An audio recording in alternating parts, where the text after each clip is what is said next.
Hello, friends. That project name is Sentiment Analysis, Twitter Sentiment Analysis. इस video में हम जो क्लासिफिकेशन मॉडल्स रहते हैं वो क्लासिफिकेशन मॉडल्स हम कैसे ट्रेन करेंगे और बैकएंड में उसे कैसे यूज़ करेंगे, तो ये सारी चीज़ें हम इस वीडियो में कवर करने वाले हैं।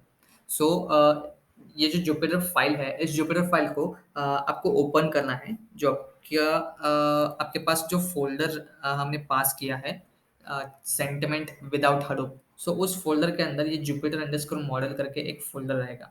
उस फ़ोल्डर के अंदर ये ट्वीट.ipynb फ़ाइल प्रेज़ेंट है। सो इस फ़ाइल को आपको जस्ट ओपन करना है। सो उसके लिए हम एक आपको लिंक शेयर करेंगे। सो उस लिंक के थ्रू, इस यूट्यूब लिंक के थ्रू आप इस फ़ाइल को ओपन कर सकते हो। ओके। फिर इस ये जो फ़ाइल है, ये फ़ाइल जब ओपन होगी तो इसके अंदर हमने कुछ कोड किया है। लाइक सबसे पहले हमने कुछ लाइब्रेरीज़ इंपोर्ट की है, फिर यहाँ पे डेटा सेट डिस्प्ले किया है। उसके बाद यहाँ पे हमने कुछ प्री प्रोसेसिंग की है। देन नेक्स्ट हमने यहाँ पे जो हमारे मॉडल्स है, क्लासिफिकेशन मॉडल्स, उसको हमने यहाँ पे ट्रेन किया है। फिर एक्यूरेसी हम यहाँ पे शो कर रहे हैं। फिर यहाँ पे ये कन्फ्यूजन मैट्रिक्स है। सो ये जो सारी चीज़ें हैं, ये सारी चीज़ें हमने किस तरीके से यहाँ पे डिफाइन की है, वो सारा कोड हम यहाँ पे अब चेक करेंगे। ओके। ये पूरे फाइल में सबसे पहले हमने कुछ रिक्वायर्ड लाइब्रेरीज यहाँ पे इंपोर्ट की है। सबसे पहली रिक्वायर्ड लाइब्रेरी है numpy। बेसिकली numpy जो है वो numpy जो अरे रहता है या जो मैट्रिक्स रहता है, उस मैट्रिक्स या अरे को मैनिपुलेट करने के लिए, उसे कंट्रोल करने के लिए ये numpy लाइब्रेरी यूज की जाती है। अगर आपके पास एक अरे रहेगा और अरे को आपको मैट्रिक्स में कन्वर्ट करना है, तो आप उसे numpy के थ्रू कन्वर्ट कर सकते हो। या आपके पास मैट्रिक्स है, उस मैट्रिक्स के जो पर्टिकुलर रोज है, उस रोज को फेच करना हो, या और फंक्शंस उसके ऊपर अगर आपको अप्लाई करने हो, चाहे वो करंट डेट हो या करंट टाइम हो, उसे आपको मैनिपुलेट करना हो, तो ये सारी चीज़ें आप numpy के थ्रू कर सकते हो। देन अभी जो हमने ग्राफ्स आपको शो किए, वो जो ग्राफ्स है, वो ग्राफ्स हमने इस मैटप्लॉटलिब एंड सीबॉर्न लाइब्रेरी के थ्रू जनरेट किए हैं। देन नेक्स्ट हमारी रिक्वायर्ड लाइब्रेरी है pandas। pandas लाइब्रेरी बेसिकली है क्या कि जो हमारे पास एक्सेल शीट्स रहती है, कि चाहे वो टीएसवी फाइल में हो, टीएसवी फॉर्मेट में हो, या सीएसवी फॉर्मेट में हो, या .alxs फाइल में फॉर्मेट में हो। अगर उस फाइल को आपको रीड करना है, तो उसके लिए ये पांडास की लाइब्रेरी का यूज होता है। ओके। सिर्फ वो फाइल रीड करने के लिए नहीं, तो आप उस फाइल के अंदर जो कुछ भी डेटा है उसे आप हैंडल कर सकते हो। अगर आपको कोई रो ड्रॉप करना है या कॉलम ड्रॉप करना है, कोई नल वैल्यूज आपको फाइंड आउट करनी है, या पूरे के पूरे डेटा सेट को आपको फ़िल्टर आउट करना है, ओके, तो उसके लिए आप ये पांडास की हेल्प ले सकते हो। देन हमारी नेक्स्ट रिक्वायर्ड लाइब्रेरी है NLTK. NLTK is used for natural language processing. Okay, अगर आपको टेक्स्ट एनालिसिस करना है, तो टेक्स्ट एनालिसिस के लिए एनएलटीके लाइब्रेरी यूज़ की जाती है। उसके अंदर जो स्टॉप वर्ड्स रहते हैं, वो स्टॉप वर्ड्स हम रिमूव करते हैं, उसके ऊपर लेमिटाइजेशन यूज़ करते हैं, पोस्ट टैग्स के थ्रू हम जो हर एक वर्ड है, उस हर एक वर्ड का टैग हम फेच करते हैं। ऐसे बहुत सारे फीचर्स इस एनएलटीके के थ्रू आप कर सकते हो। ओके। नेक्स्ट हमने यूज़ किया है आरई। बेसिकली आरई क्या है कि रेगुलर एक्सप्रेशन उसे कहते हैं। ये लाइब्रेरी हम इसलिए यूज़ करते हैं क्योंकि अ, एक पैटर्न हमें फाइंड आउट करना है, और उस पर्टिकुलर पैटर्न को फाइंड आउट करके उसे अगर आपको रिमूव करना है या उसे आपको यूज़ करना है, तो ये आरई आप यूज़ कर सकते हो। मेरे पास एक ट्वीट है, उस ट्वीट के अंदर मेरे पास सेंटेंस भी है और लिंक भी है। ओके, ऐसा कंबाइंड ट्वीट है, तो मुझे सिर्फ सेंटेंस चाहिए। तो इस आरई के थ्रू मैं जो लिंक है, वो लिंक का पैटर्न फाइंड आउट करूँगा और उस लिंक को फाइंड आउट करके उसे रिमूव करूँगा। सो दैट मुझे जो टेक्स्ट है, वो टेक्स्ट ही मिलेगा। ओके, एंड देन मैं उस टेक्स्ट पे मेरा जो मॉडल है, वो मॉडल अप्लाई करके चेक कर सकता हूँ कि whether that text is a positive, negative or a neutral। Okay. Then next हमारी लाइब्रेरी है sklearn। sklearn के थ्रू आप अलग अलग मॉडल्स जो है, वो मॉडल्स आप डिफाइन इंपोर्ट कर सकते हो। साथ ही साथ उस मॉडल्स को इवेलुएट करने के लिए अलग अलग फंक्शंस दिए गए हैं, वो भी आप इंपोर्ट कर सकते हो। ओके। ऐसे बहुत सारे फंक्शंस है इस sklearn लाइब्रेरी के through. Then next and last हमारी लाइब्रेरी है पिकल। पिकल बेसिकली है क्या कि एक फाइल रहती है, फाइल के अंदर जो कुछ भी डेटा आप सेव करोगे या डंप करोगे, तो वो जो डेटा है वो डेटा बाइनरी फॉर्मेट में स्टोर होता है। ओके, सो इस पिकल का हम यूज किस तरीके से करेंगे कि लाइक जो कुछ भी मॉडल्स हमने ट्रेन किए हैं, ओके, सो जो मॉडल्स हमने ट्रेन किए हैं वो मॉडल्स हम डंप करेंगे इस पिकल फाइल के अंदर, और फिर उस पिकल फाइल को हम बैकएंड में कॉल करेंगे। जो हमारा यूआई रहेगा, उस यूआई का जो बैकएंड है पाइथन फ्लास्क, सो उसके अंदर हम उसे कॉल करेंगे, सो दैट जो कुछ भी यूजर इनपुट टेक्स्ट इनपुट में पास करेगा, उस टेक्स्ट को क्लासिफाई करने के लिए ये पिकल यूज की जाएगी। ओके, सो ये सारी रिक्वायर्ड लाइब्रेरीज हमने इंपोर्ट की। इंपोर्ट करने के बाद यहाँ पे हमारे पास डेटा सेट नाम का जो फोल्डर है उसके अंदर twippy.csv नाम की एक फाइल है। Okay, CSV in the sense comma separated value. So अगर आप उसे टेक्स्ट फाइल में ओपन करोगे तो हर एक वैल्यू के बाद आपको कॉमा मिलेगा। Okay, so that's why it's called as CSV।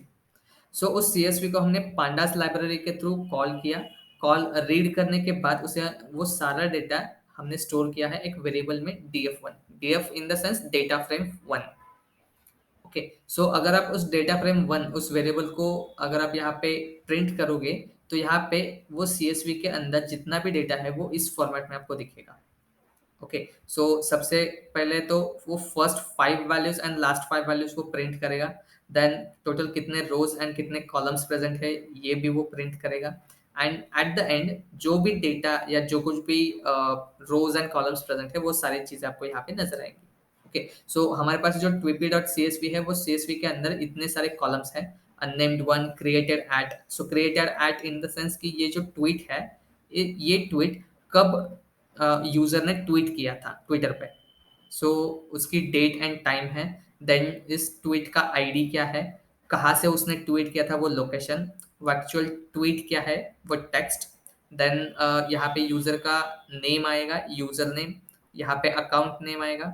Then account कब उसने क्रिएट किया था उसका डेट एंड टाइम। अगर इस ट्वीट के अंदर कोई यूआरएल होगी तो वो यूआरएल हम यहाँ पे सेपरेट आउट करेंगे। उस ट्वीट को कितने लाइक्स है, कितने रीट्वीट्स है, एंड उसका label. Okay, label in the sense वो ट्वीट न्यूट्रल है, पॉजिटिव है या नेगेटिव है, ऐसे। ओके, सो इतनी सारी जो इन्फॉर्मेशन है ये सारी इन्फॉर्मेशन हमें इस DF1 के थ्रू मिलती है। अब ये जो CSV है, इस CSV को यहाँ पे हमें एनालाइज करना है।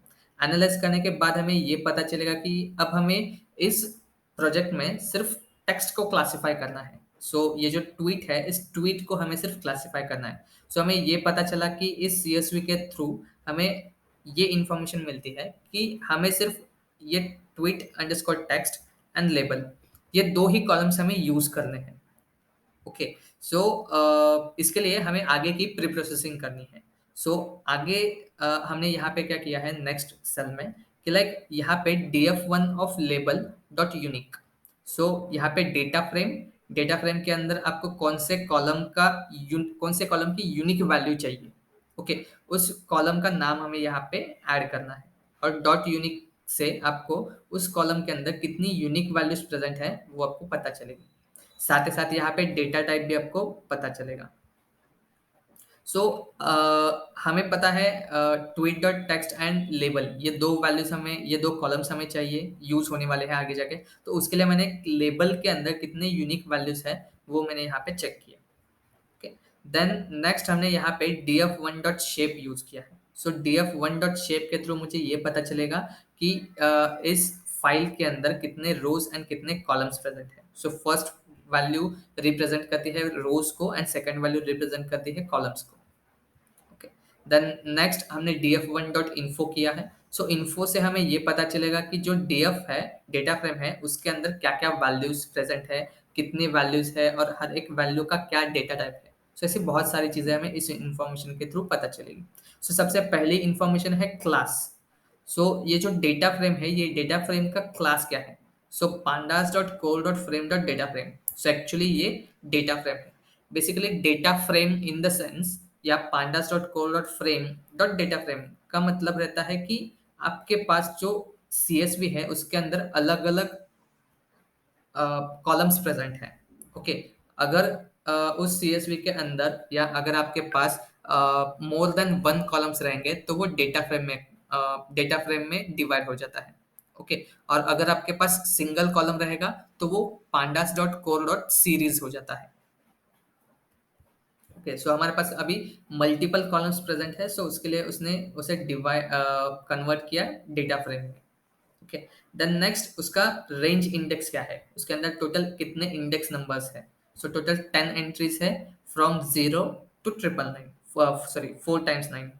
Okay, then data time, data columns कितने प्रेजेंट है, टोटल कॉलम्स कितने प्रेजेंट है वो यहाँ पे दिए हैं। और उसके बाद जितने भी कॉलम्स प्रेजेंट है उन कॉलम्स का नाम यहाँ पे दिया है। देन उसके अंदर कितने नॉन नल वैल्यूज प्रेजेंट है वो भी है, और साथ ही साथ उस कॉलम का डेटा टाइप क्या है ये भी यहाँ पे उन्होंने दिया है। सो यहाँ पे आप देख सकते हो जो अननेम है या क्रिएटेड एट ट्वीट आईडी, इनके अंदर 10,000 टोटल वैल्यूज प्रेजेंट है। ओके, पर ये जो लोकेशन है या नेम है, इन दोनों कॉलम्स के अंदर 6,321 नॉन नल वैल्यूज है। ओके, यहाँ पे 9,994 नॉन नल वैल्यूज है, मतलब टोटल 6 वैल्यूज नल है।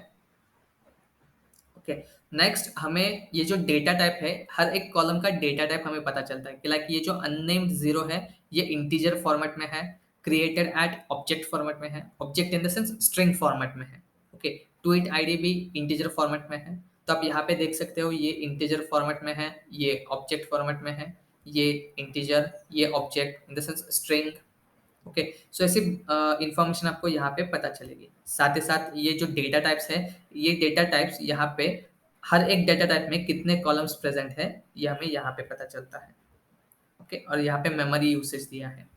उसके बाद हमें यहाँ पे ये पता चला कि कितने कितने नल वैल्यूज यहाँ पे प्रेजेंट है। सो एक्चुअल में उतने प्रेजेंट है कि नहीं वो चेक करने के लिए भी आप अलग कोड लिख सकते हो। सो इज नल के थ्रू हमें ये पता चलेगा कि कौन से कॉलम में ट्रू एंड फॉल्स के थ्रू वहां पे नल वैल्यूज प्रेजेंट है ये पता चलेगा। ओके, अगर आप डॉट सम करते हो तो आपको उस पर्टिकुलर कॉलम का टोटल नल वैल्यूज का काउंट मिलेगा। ओके, सो यहाँ पे हमने थोड़ा सा रिप्रेजेंट करने के लिए ये कोड लिखा है। सो टोटल वेरिएबल के अंदर सबसे पहले हमने क्या किया कि df1 dot is null, okay, dot sum. So इस सम के थ्रू हमें ये वैल्यूज मिलेगी टोटल। सो अगर आपने df1 ऑफ लोकेशन किया जहाँ जैसे हमने यहाँ पे किया था, सो ऐसे करने के बाद डॉट इज नल डॉट सम किया तो उसका भी काउंट आपको एक पर्टिकुलर कॉलम का काउंट भी आपको मिल जाएगा। ओके, सो यहाँ पे हमें टोटल काउंट मिला पूरे कॉलम्स का। वो टोटल काउंट को हमने सॉर्ट किया बाय असेंडिंग। ओके, फिर हमें परसेंटेज निकालने थे, तो परसेंटेज के लिए हमने बेसिक फॉर्मूला यूज किया, df1 dot is null dot sum divided by df1 dot is null dot count. Okay, and then हमने यहाँ पे उसे भी सॉर्ट किया। सो सॉर्ट करने के बाद अब हमारे पास दो वैल्यूज मिली, टोटल एंड परसेंटेज। तो इन दोनों वैल्यूज को हमने कॉन्कैट किया, मर्ज किया। ओके, सो मर्ज करने के लिए हमने ये पांडास की लाइब्रेरी यूज की, और मर्ज करके उन्हें हमने डेटा फ्रेम के अंदर कन्वर्ट किया। सो जो डेटा फ्रेम है, यहाँ पे हमारी डेटा फ्रेम कन्वर्ट हुई, और उसके बाद हमने यहाँ पे कॉलम्स डिफाइन किए। सो फर्स्ट ये जो कॉलम है ये हमारा टोटल रहेगा, और ये जो सेकंड कॉलम है ये हमारा परसेंटेज रहेगा। ओके, सो यहाँ पे हमारी डेटा फ्रेम क्रिएट हुई। डेटा फ्रेम क्रिएट होने के बाद यहाँ पे हमने डॉट हेड किया। हेड इन द सेंस क्या कि पूरे डेटा फ्रेम में टोटल 11 कॉलम्स हैं। सो 11 कॉलम्स में से वो सिर्फ फर्स्ट 5 कॉलम्स ही प्रिंट करेगा। ओके, अगर आपने डॉट टेल किया तो टेल करने के बाद आपको लास्ट 5 वैल्यूज आपको ये प्रिंट करके देगा। अगर आपने हेड के अंदर कुछ वैल्यू ऐड की लाइक 7 8, तो 7 या 8 कॉलम्स वो आपको प्रिंट करके देगा, सॉरी रोज आपको प्रिंट करके देगा। नेक्स्ट सेल है हमारी df1 डॉट डिस्क्राइब। सो इस डिस्क्राइब के थ्रू हमें जो इंटीजर कॉलम्स है वो इंटीजर कॉलम्स को ये डिस्क्रिप्शन मिलता है। ओके, सो ये जो अननेम्ड जीरो है, Twitter tweet ID, likes, retweets, so इसका टोटल काउंट कितना है, इसका मीन कितना है, स्टैंडर्ड वैल्यू कितनी है, मिनिमम मैक्सिमम वैल्यू क्या है, सो ये सारी चीज़ें हमें यहाँ पे पता चलती हैं। फिर अगर आप df1 डॉट कोर करोगे तो यहाँ पे आपको हर एक कॉलम का कोरिलेशन मिलेगा कि लाइक ये जो अननेम्ड जीरो है ये अननेम्ड जीरो के साथ कितना कोरिलेट करता है। ओके, या मतलब कितना सिमिलर है, इस ट्वीट आईडी के साथ कितना सिमिलर है, लाइक्स के साथ, रीट्वीट्स के साथ कितना सिमिलर है। या कोरिलेट कर रहा है, ये हमें पता चलेगा। सो हर एक कॉलम की ऐसी इंटीजर कॉलम्स की हमें ये वैल्यू मिलेगी। ओके, फिर हमने यहाँ पे फिर से यूनिक वैल्यूज डिफाइन की। उसके बाद हमने यहाँ पे ये जो लिस्ट हमें मिली, इस लिस्ट को हमने एक वेरिएबल के अंदर स्टोर किया। ओके, फिर जो भी df1 था, इस df1 के अंदर जितने भी लेबल्स प्रेजेंट थे उनका टोटल काउंट हमने निकाला और वो टोटल काउंट हमने साइजेस में डिफाइन किया। ओके, फिर जो हमने मैटप्लॉटलिब लाइब्रेरी इंपोर्ट की थी, सो उस मैटप्लॉटलिब को हमने यहाँ पे इंपोर्ट किया और यहाँ पे एक्सप्लॉइट्स दे दिए हैं 3। ओके, सो जितने आपके लेबल्स रहेंगे उतने आपके एक्सप्लॉइट्स रहेंगे। ओके, और उतना आपका लाइन स्पेस रहेगा। सो एक्सप्लॉइट्स इन द सेंस क्या, कि अभी ये जो दो पार्ट्स है, ये दो पार्ट्स जॉइन है। ओके, और ये एक पार्ट सेपरेट आउट है। सो ये कैसे हुआ, तो ये एक्सप्लॉइट्स के थ्रू हमने इसे सेपरेट आउट किया। अगर आपने इसे 0.2 दिया तो ये जो वाइट स्पेस है, ये वाइट स्पेस और कम हो जाएगा और ये जो पार्ट बाहर आया है वो थोड़ा सा अंदर जाएगा। ओके, फिर यहाँ पे हमने फिगर साइज डिफाइन की। 8x8 का हमारा टोटल फिगर रहेगा। सो इसके अंदर हमें पाई चार्ट चाहिए, तो यहाँ पे हमने plt.py डिफाइन किया। फिर यहाँ पे size, labels, colours, exploits, shadows, ये सारी चीजें हमने इस plt.py चार्ट में पास की। उसके बाद plt.title के थ्रू हमें ये टाइटल हमने यहाँ पे दे दिया। फिर फॉन्ट साइज हमने यहाँ पे डिफाइन किया है। plt.legend, legend in the sense ये कौन सा कलर कौन से वैल्यू को रिप्रेजेंट कर रहा है, सो ये लीजेंड के थ्रू हमें पता चलेगा। एंड एट द एंड जब हम plt डॉट शो करेंगे तो ये पूरा का पूरा कोड रन होगा और रन होने के बाद हमें यहाँ पे वो पर्टिकुलर पाई चार्ट डिस्प्ले होगा। ओके, सो आप यहाँ पे देख सकते हो निगेटिव वैल्यूज बहुत कम है, positive values and neutral values जो है वो थोड़ी सी ज्यादा है as compare to negative. Okay, then हम यहाँ पे शेप चेक करेंगे। सो टोटल शेप के साथ साथ टोटल नल वैल्यूज कितनी है वो हम इस तरीके से भी चेक कर सकते हैं। सो हमारे पास जो df1 है, इस df1 को हमने यहाँ पे आइट्रेट किया। सो आइट्रेट करने के बाद df1.loc, ओके, सो एलओसी के थ्रू हम pandas dot is N A, so is N A के थ्रू हम ये पता कर सकते हैं कि df1 के अंदर जो कॉलम है, सो उस कॉलम में नल वैल्यूज प्रेजेंट है कि नहीं, ट्रू और फॉल्स। ओके, ये वैल्यूज हमें यहाँ पे पता चलेगी। ओके, और फिर हम यहाँ पे जो कॉलम है वो कॉलम का नेम हम यहाँ पे पास करेंगे।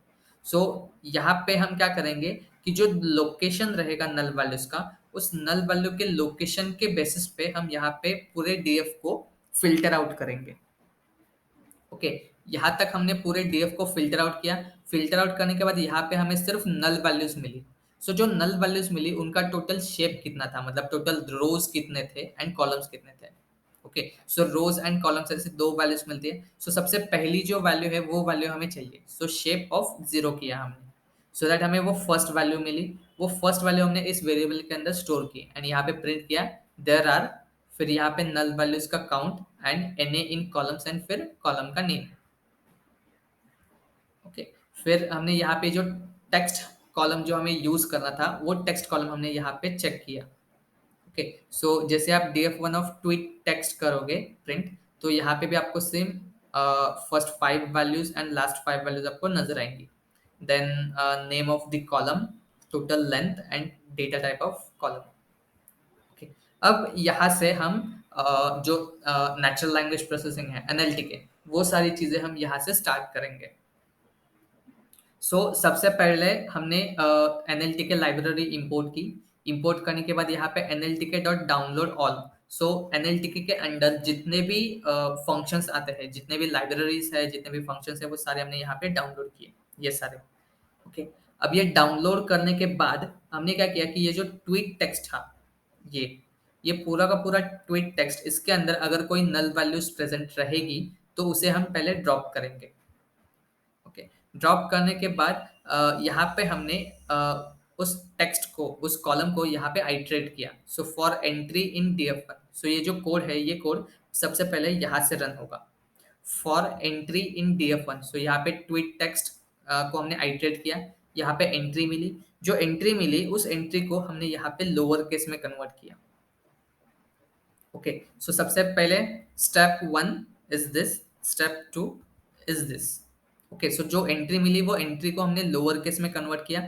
लोअर केस में कन्वर्ट करने के बाद जो भी सारा डेटा था वो लोअर केस में कन्वर्ट हुआ और वहाँ उसी कॉलम में हमने उसे ओवरराइट किया। ओके, ओवरराइट करने के बाद फिर से हमने वही फॉर लूप अप्लाई किया for entry in df1 of tweet text. सिर्फ हमने यहाँ पे वर्ड टोकनाइजर ऑफ एंट्री की है। ओके, सो वर्ड टोकनाइजर क्या करेगा कि जो पूरा का पूरा सेंटेंस है, इस सेंटेंस को वो टोकनाइज करेगा। टोकनाइज इन द सेंस कि हर एक वर्ड के बाद आपको कॉमा मिलेगा। सो पूरा का पूरा सेंटेंस कॉमा सेपरेट हो जाएगा। Okay, members comma of comma A comma hard line ऐसे। उसके बाद नेक्स्ट हमने यहाँ पे पोस्ट टैग्स यूज किए हैं। सो एनएलटीके के थ्रू हमने यहाँ पे डिफॉल्ट डिक्ट लाइब्रेरी इंपोर्ट की एंड देन यहाँ पे हमने लैम्डा के थ्रू हर एक वर्ड को हमें मैप करना है कि like whether that word is adjective verb और एडवर्ब। सो ये हमें चेक करना है। ये चेक करने के बाद हमने यहाँ पे क्या किया कि ये जो df1 of tweet text column था उसे हमने यहाँ पे आइट्रेट किया, जो लोअर केस एंड टोकनाइज में कन्वर्ट हुआ था वो। ओके, सो यहाँ पे हमें एन्यूमरेट करने के बाद दो वैल्यूज मिली। First index number, second entry, entry in the sense that sentence. Okay, so total जो लिस्ट थी उस लिस्ट में से first index and first sentence यहाँ पे आएगा। यहाँ पे आने के बाद हमने यहाँ पे वर्ड नेट लिमिटाइजर इनिशियलाइज किया। इनिशियलाइज करने के बाद हमने जो एंट्री हमें मिली, मतलब जो सेंटेंस मिला, उस सेंटेंस को हमने पोस्ट टैग के अंदर अपेंड किया। सो अपेंड करने के बाद हमें यहाँ पे दो वैल्यूज मिलती है। फर्स्ट है हमारा वो वर्ड एंड सेकंड है हमारा वो टैग। ओके, सो हर एक वर्ड एंड उसका टैग, वो वर्ड जो है वो एडजेक्टिव है, वर्ब है या एडवर्ब है, वो टैग हमें यहाँ पे मिलेगा। वो टैग मिलने के बाद हमने यहाँ पे एक कंडीशन अप्लाई की कि like if that word not in stop words and word is alphabet. Okay, मतलब अगर वो वर्ड स्टॉप वर्ड नहीं रहेगा एंड अगर वो वर्ड अल्फाबेट रहेगा, ओके, मतलब वो एक्चुअल वर्ड रहेगा, तो ही हम उसे पास करेंगे इस वर्ड लिमिटाइजर में। ओके, अब ये स्टॉप वर्ड्स है क्या? तो basically stop words in the sense कि I, the, he, had, which, was, ये सारे स्टॉप वर्ड्स रहते हैं। सो ये सारे स्टॉप वर्ड्स को हमें रिमूव करना है और जो एक्चुअल वर्ड्स है वो एक्चुअल वर्ड्स को हमें आगे जाके मॉडल को पास करना है। अब ये ऐसा हम क्यों करेंगे? क्योंकि जब हम लेट्स फॉर एग्जांपल आपका जो फ्रेंड है, आपके फ्रेंड ने आपको बोला कि I am so happy. Okay, so आपको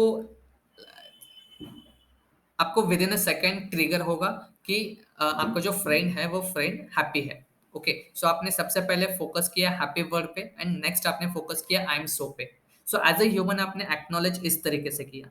ओके, सो पर and second thing, as a human हमें टेंस ये सारी चीजें तो पता है, पर एज अ मॉडल उसे ये सारी चीजें नहीं पता। सो अब हमें क्या करना है कि उसमें से जो स्टॉप वर्ड्स थे, मतलब जैसे I am, so, the, he, has, what, which, so ये सारे स्टॉप वर्ड्स हम रिमूव करेंगे।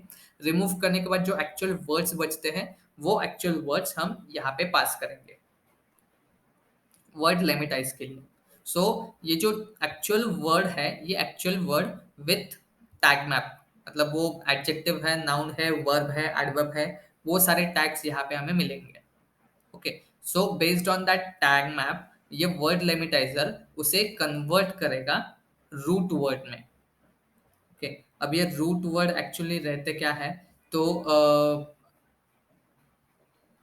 जैसे मान लीजिए आपके पास तीन वर्ड्स है, work, working and worked. Okay, अगर हम वर्किंग का आईएनजी एंड वर्क का ईडी रिमूव करें तो वो एक्चुअल रूट वर्ड में कन्वर्ट होंगे। ओके, सो बस यही काम ये वर्ड लिमिटाइजर करता है। वो एक्चुअल वर्ड्स को रूट वर्ड में कन्वर्ट करेगा एंड कन्वर्ट करने के बाद जो कुछ भी रूट वर्ड हमें मिला उस रूट वर्ड को हम अपेंड करेंगे एक एम्प्टी लिस्ट में जो हमने यहाँ पे क्रिएट की है। ओके, वो एम्प्टी लिस्ट में अपेंड होने के बाद उस लिस्ट को हम उस लिस्ट को हम एक नए कॉलम में अपेंड करेंगे जो df1 के अंदर प्रेजेंट रहेगा। सो फाइनल ट्वीट करके हमने एक अलग मॉडल पास अलग कॉलम हमने क्रिएट किया, उसके अंदर वो ट्वीट अपेंड कर देगा। ओके, सो यहाँ पे कुछ इस तरीके से हमें वो फाइनल ट्वीट मिलेगा। ओके, सो इसमें से ये देखिए, ये एट द रेट था, या ये वन था, तो ये सारी चीजें रिमूव हो गई। ओके, और रिमूव होने के बाद ये जो वर्ड्स थे वो रिमूव होने के बाद सिर्फ एक्चुअल वर्ड्स बचे। ओके, सो ये सारी चीजें ये स्टॉप वर्ड्स करता है। सो स्टॉप वर्ड्स के थ्रू हम ये सारी वैल्यूज रिमूव करेंगे, एंड रिमूव करने के बाद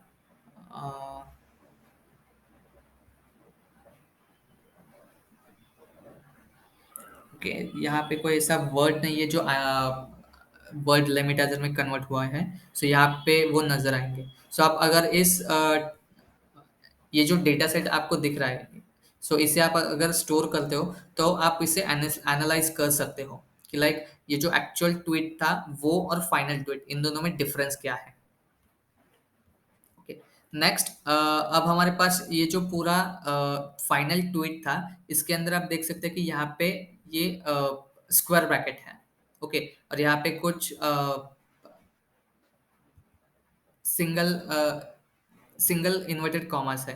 ओके, सो हमें इसे रिमूव करना है। सो इसे रिमूव करने के लिए हमने यहाँ पे डॉट रिप्लेस यूज किया। सो ये क्या करेगा कि जहां जहां पे double square bracket and comma है उसे हम रिप्लेस करेंगे स्पेस के साथ। Okay, so in place equal to हमने ट्रू किया। फिर यहाँ पे हमने रिप्लेस किया है, अगर कहीं पे भी ये पैटर्न रहेगा तो इस पैटर्न को हम रिप्लेस करेंगे नैन के साथ। सो यहाँ पे हमने रेगेक्स इक्वल टू ट्रू किया है। सो रेगेक्स इक्वल टू ट्रू करने के बाद जो आर ई है, रेगुलर एक्सप्रेशन, वो रेगुलर एक्सप्रेशन इस पैटर्न को फाइंड आउट करेगा, एंड इससे जहां पे भी ये पैटर्न रहेगा इसमें से कोई भी एक साइन तो वो रिमूव करेगा। अब रिमूव करने के बाद हमने हमारे पास जो लेबल्स थे उन लेबल्स को हमने यहाँ पे मैप किया है कि लाइक नेगेटिव को 0, न्यूट्रल को 1 एंड पॉजिटिव को 2। ओके, सो ये जो स्ट्रिंग वैल्यूज है, इन स्ट्रिंग वैल्यूज को हमें कन्वर्ट करना है नंबर्स में, सो दैट हमारा जो मॉडल है वो मॉडल इस पैटर्न को अंडरस्टैंड कर पाए। ओके, एक्नॉलेज कर पाए। सो उसके लिए हमने यहाँ पे लेबल डॉट मैप के थ्रू हर एक लेबल को हमने मैपिंग की। हर एक लेबल को मैपिंग करने के बाद हमें कुछ इस तरीके के वैल्यूज मिली, 102। फिर हमने यहाँ पे वर्ड क्लाउड यूज किया है। सो वर्ड क्लाउड में एक्चुअली होता क्या है कि जो मोस्ट ऑकर्ड वर्ड्स रहते हैं वो वर्ड्स हम यहाँ पे चेक करते हैं कि लाइक पूरे डॉक्यूमेंट में या पूरे डेटा फ्रेम में कितने ऐसे वर्ड्स है जो मोस्ट ऑकर्ड वर्ड्स है। ओके, सो वो सारे हमने यहाँ पे डिफाइन किए हैं। देन नेक्स्ट, जो भी हमें यहाँ पे CSV मिली उस CSV को हमने यहाँ पे स्टोर किया। सो DFF1.2 CSV, एंड देन हमने प्रोसेस्ड tweet.csv में उसे स्टोर किया। फिर हमने उसी CSV को यहाँ पे रीड किया, और रीड करने के बाद हमने यहाँ पे जो रिक्वायर्ड कॉलम्स है वो छोड़ के बाकी सारे कॉलम्स को हमने यहाँ पे ड्रॉप किया है। इतने जो सारे कॉलम्स थे वो अनयूज्ड कॉलम थे, तो उसे हमने एक लिस्ट में डिफाइन किया, and then axis equal to 1 किया। एक्सेस इक्वल टू 1 मतलब क्या, कि अगर आपको कॉलम ड्रॉप करना है तो आपका एक्सेस इक्वल टू 1 करना है, अगर आपको रो ड्रॉप करना है तो एक्सेस इक्वल टू 0 करना है। ओके, जैसे हमारे ये रोज कॉलम्स ड्रॉप हो जाते हैं तो हमारे पास ये tweet text, label and final tweet, इतने कॉलम्स बचते हैं। ओके, अब ये जो सारे कॉलम्स थे, इन सारे कॉलम्स में से अब हम क्या करेंगे कि यहाँ पे स्प्लिटिंग करेंगे। ओके, यहाँ से ऊपर तक जब जो भी कोड हमने देखा उसे हम प्री प्रोसेसिंग कहते हैं। ओके, जो भी डेटा आपके पास रहता है उस डेटा को आपको एनालाइज करना है। एनालाइज करने के बाद उसके ऊपर आपको प्री प्रोसेसिंग अप्लाई करनी है, सो दैट जो आपके पास रॉ डेटा था उस रॉ डेटा को आपको कन्वर्ट करना है प्योर फॉर्म में। जो नॉइजी डेटा था उसमें से नॉइज रिमूव करके जो प्योर डेटा बनेगा उस डेटा को आपको फीड करना है मॉडल के लिए। उसके लिए जो भी प्री प्रोसेसिंग थी वो प्री प्रोसेसिंग हमने यहाँ तक की। वो प्री प्रोसेसिंग करने के बाद अब हमने क्या किया कि यहाँ पे स्प्लिटिंग स्टार्ट की। ट्रेन टेस्ट स्प्लिट के थ्रू हमने यहाँ पे स्प्लिट किया है। जो कॉर्पस था उस कॉर्पस में से फाइनल ट्वीट जो है वो फाइनल ट्वीट का जो ये कॉलम है, ये कॉलम जाएगा train x and test x में। ओके, मतलब ये हुआ हमारा एक्स एक्सिस एंड ये हुआ हमारा वाई एक्सिस। अब हम ट्वीट्स को एक्स एक्सिस एंड लेबल्स को वाई एक्सिस में क्यों अपेंड कर रहे हैं? क्योंकि ये जो हमारे फाइनल ट्वीट्स है, ये हमारे इंडिपेंडेंट वेरिएबल्स है। ओके, मतलब ये अगर चेंज हो जाए तो ये लेबल्स पे कुछ सॉरी, ये अगर चेंज हो जाए तो कुछ इन पे ही कुछ अफेक्ट नहीं होगा। ओके, ये किसी के ऊपर डिपेंड भी नहीं है। पर ये जो लेबल है, ये लेबल इस फाइनल ट्वीट पे डिपेंड है। ओके, सो इसे कहते हैं डिपेंडेंट वेरिएबल। लेबल जो है वो लेबल डिपेंडेंट वेरिएबल है, क्योंकि अगर एक सेंटेंस चेंज हो जाता है तो ये पूरा का पूरा लेबल चेंज हो जाएगा। ओके, सो इसके लिए हमने लेबल्स को वाई एक्सिस में अपेंड किया, फाइनल ट्वीट्स को एक्स एक्सिस में अपेंड किया। ओके, अब उसके बाद यहाँ पे हमने स्प्लिटिंग स्टार्ट की कि लाइक जो टेस्टिंग साइज होगी वो टेस्टिंग साइज हमने यहाँ पे 0.3 रखी है। सो टोटल 6321 जो टोटल रोज थे, उसमें से 30% डेटा जो है वो 30% डेटा हमारा टेस्टिंग में जाएगा। सो जो फाइनल ट्वीट थे, फाइनल ट्वीट में से 30% डेटा टेस्ट एक्स में and remaining 70% data train x में। सेम लेबल्स का है, लेबल्स का 30% डेटा टेस्ट वाई में एंड 70% डेटा ट्रेन वाई में जाएगा। ओके, उसके बाद हमने यहाँ पे लेबल एनकोडर किया है। सो लेबल एनकोडर के थ्रू हम क्या करेंगे कि जैसे हमने यहाँ पे हर एक लेबल को मैपिंग किया था। ओके, ये मैन्युअली मैपिंग किया था। इन केस अगर आपके पास मोर देन 5 या मोर देन 10 वैल्यूज रहेंगी तो हर एक वैल्यू को मैपिंग करते बैठने की जरूरत नहीं है।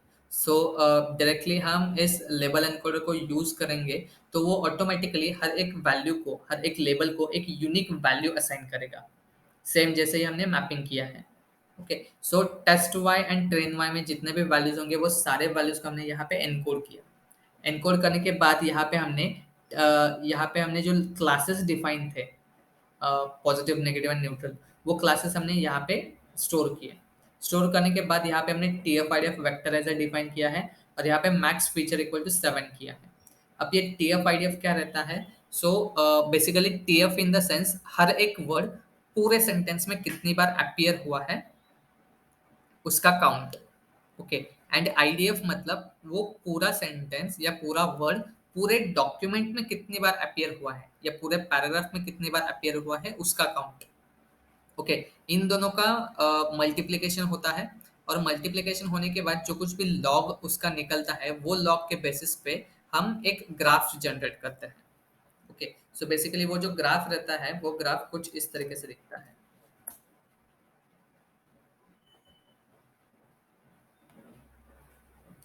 ये जो ग्राफ है, ये ग्राफ कुछ इस तरीके से दिखता है हमें। यहाँ पे हमारे जो एक्स एक्सिस है, वो एक्स एक्सिस पे हमारे वर्ड्स और एल्स सेंटेंस रहता है। ओके, एंड जो वाई एक्सिस है, वाई एक्सिस पे हमारे फ्रीक्वेंसी रहती है। Okay, frequency in the sense कि ये जो फर्स्ट वर्ड यहाँ पे आएगा वो एक वर्ड यहाँ पे, ये फर्स्ट वर्ड है या फर्स्ट सेंटेंस, ये सेकंड, यहाँ पे थर्ड। ओके, ये जो फर्स्ट वर्ड है, ये फर्स्ट वर्ड पूरे डॉक्यूमेंट में कितनी बार अपीयर हुआ है, ओके, कितनी बार फ्रिक्वेंटली यूज हुआ है, उसका काउंट इस फ्रीक्वेंसी के बेसिस पे डिफाइन होता है। लेट्स से वो वर्ड यहाँ पे आया। ओके, यहाँ पे अगर लेट्स से 7 यहाँ पे हमें मिला। ओके, जितने भी वर्ड्स ऐसे हैं जिनकी वैल्यू, जिनकी फ्रीक्वेंसी 7 है और ग्रेटर देन 7 है, तो वो सारे वर्ड्स हम फेच करेंगे। ओके, तो वो वर्ड्स को हम वेक्टर्स में कन्वर्ट करेंगे, फेच करके वो सारे वर्ड्स को हम वेक्टर्स में कन्वर्ट करेंगे। ओके, उसके लिए हमने ये टीएफ आईडीएफ वेक्टराइजर यूज किया है। टीएफ आईडीएफ वेक्टराइजर वो सारे मैक्स फीचर्स के बेसिस पे पूरे वर्ड्स को फेच करेगा एंड वेक्टर्स में कन्वर्ट करेगा। यहाँ पे हमने उसे इनिशियलाइज किया। उसके अंदर, उस मॉडल के अंदर हमने यहाँ पे जो फाइनल ट्वीट था उस ट्वीट को हमने यहाँ पे फिट किया। ओके, फिट होने के बाद ये जो फाइनल ट्वीट नाम का जो कॉलम था उसके बेसिस पे हमारा टीएफ आईडीएफ वेक्टराइजर ट्रेन होगा। ओके, और ट्रेन होने के बाद जितने भी टेस्ट ट्रेनिंग्स में डेटा था या टेक्स्ट में डेटा था, वो सारे डेटा को हम TF-IDF वेक्टर्स में कन्वर्ट करेंगे।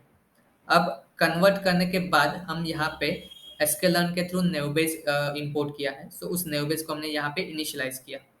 इनिशियलाइज करने के बाद जो हमारे पास टेस्ट था, सॉरी टेक्स्ट था, ट्वीट्स थे, उस ट्वीट्स को हमने यहाँ पे पास किया, साथ ही साथ ट्रेन वाई को हमने पास किया।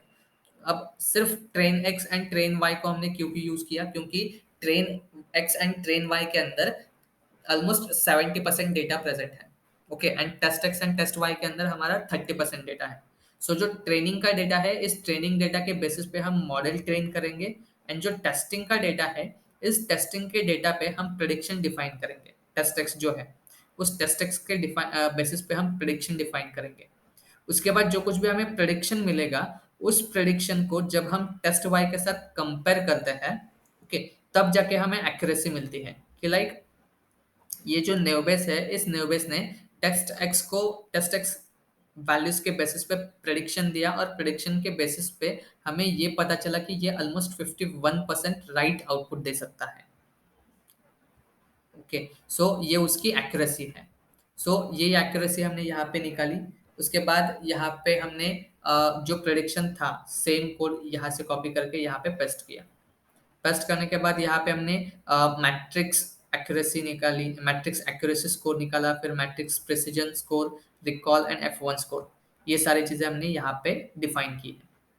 ओके, कितना हमारा जो मॉडल है, वो मॉडल कितना प्रिसाइजली वर्क हो रहा है, सो उसकी ये वैल्यूज रहती है। F1 score in the sense आपका एक्यूरेसी स्कोर ही रहता है। ओके, फिर हमने यहाँ पे एक्सपेक्टेड एंड प्रेडिक्टेड जो एनकोडेड वैल्यूज हमने यूज की थी, उसे हमने इनवर्स ट्रांसफॉर्म किया, और फिर हमने यहाँ पे एक्सपेक्टेड एंड प्रेडिक्टेड ऐसे दो वैल्यूज हमने डिफाइन किए, and based on that to values हमने यहाँ पे लिस्ट ऑफ क्लासेस के थ्रू क्लासेस एक्सेस किए। फिर यहाँ पे मैटप्लॉटलिब के थ्रू एक प्लॉट क्रिएट किया कन्फ्यूजन मैट्रिक्स का, और उस कन्फ्यूजन मैट्रिक्स के अंदर हमने एक्सपेक्टेड एंड प्रेडिक्टेड ऐसे दो वैल्यूज पास किए। मतलब एक प्रेडिक्टेड वैल्यू आएगी ऐसे, predicted NB and test Y.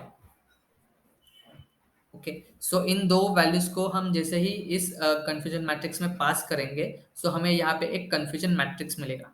अब ये कंफ्यूजन मैट्रिक्स एक्चुअली है क्या, कि लाइक हमारे पास टोटल 3 कॉलम्स है, सॉरी 3 कैटेगरीज है, 0, 1 and 2, positive, neutral and negative, for example. Okay, for example 0 is positive, 1 is negative and 2 is neutral. Okay, so यहाँ पे भी 0, 1 एंड 2 है। सो जब हम ये एक्चुअल वैल्यूज पास करेंगे, जब हम 0 पास करते हैं, तो मॉडल ने उसी वैल्यूज को 0 में कितनी वैल्यूज को 0 में उसे प्रेडिक्ट किया। एज अ 0 उसने कितने वैल्यूज को प्रेडिक्ट किया, एज अ 1 0 को उसने कितनी वैल्यूज को प्रेडिक्ट किया, एंड एज अ 2 0 को उसने कितने वैल्यूज को प्रेडिक्ट किया। ओके, सो उसका ये स्कोर है। जब हम 1 की वैल्यूज पास करेंगे, मतलब यहाँ पे let's say negative value pass की 0 के यहाँ पे, तो एज अ नेगेटिव उसे प्रेडिक्ट करना चाहिए। सो 1.7 टाइम्स उसने नेगेटिव वैल्यूज को प्रेडिक्ट किया है, 2.1 टाइम्स उसने पॉजिटिव, एंड 20 टाइम्स उसने न्यूट्रल। सो सेम 1 अगर पास करते हैं तो वो 70 टाइम्स उसे पॉजिटिवली, सॉरी 70 टाइम्स उसे एज अ 0 प्रेडिक्ट करेगा, 5.9 टाइम्स उसे 1 प्रेडिक्ट करेगा, एंड 93 टाइम्स उसे 2 प्रेडिक्ट करेगा। So same for 2। ओके, उसके बाद जो भी कोड हमने यहाँ पे किया था, जैसे कि हम यहाँ पे TF-IDF वेक्टराइजर इनिशियलाइज करके TF-IDF को ट्रेन कर रहे हैं, और फिर सारे वेक्टर्स जो हमें मिले टेक्स्ट में से, सो उस टेक्स्ट को वेक्टर्स में कन्वर्ट करके हम मॉडल को यहाँ पे फिट कर रहे हैं, ट्रेन कर रहे हैं, और ट्रेन करने के बाद यहाँ पे हम एक्यूरेसी स्कोर निकाल रहे हैं। सो सेम कोड हमने यहाँ पे SVM के लिए भी किया है। सो यहाँ पे TF-IDF इनिशियलाइज एंड ट्रेनिंग हुआ, फिर यहाँ पे जो हमारा SVM था, उस SVM को कॉल करके यहाँ पे मॉडल के अंदर सारा डेटा हमने फिट किया, एंड देन एक्यूरेसी स्कोर मिला। यहाँ पे हमने कंफ्यूजन मैट्रिक्स क्रिएट किया है, फिर लॉजिस्टिक रिग्रेशन यहाँ पे है, रैंडम फॉरेस्ट भी। उसके बाद जो भी वैल्यूज हमें मिली, सो वो सारी एक्यूरेसीज को हमने एक वेरिएबल के अंदर स्टोर किया था यहाँ पे।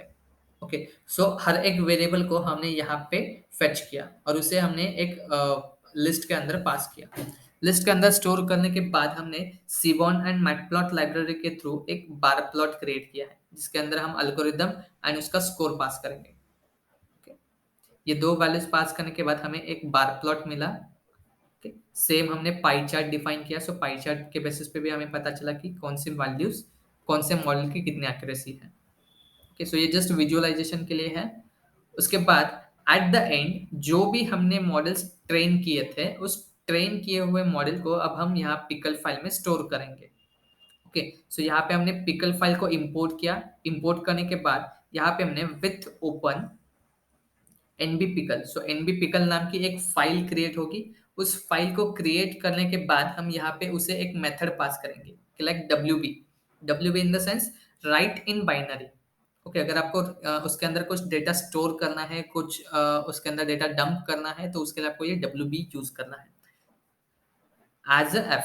ओके, सो ये file as a f open हुई। ओपन होने के बाद पिकल डॉट डंप, तो उसके अंदर क्या वैल्यू डंप करनी है, वो वैल्यू एंड कौन सी फाइल के अंदर उसे डंप करना है, वो फाइल का नेम। ओके, सो ये जो नेम है, ये नेम हमने यहाँ पे डिफाइन किया था यहाँ पे। Okay, naive equal to naive Bayes dot multinomial NB.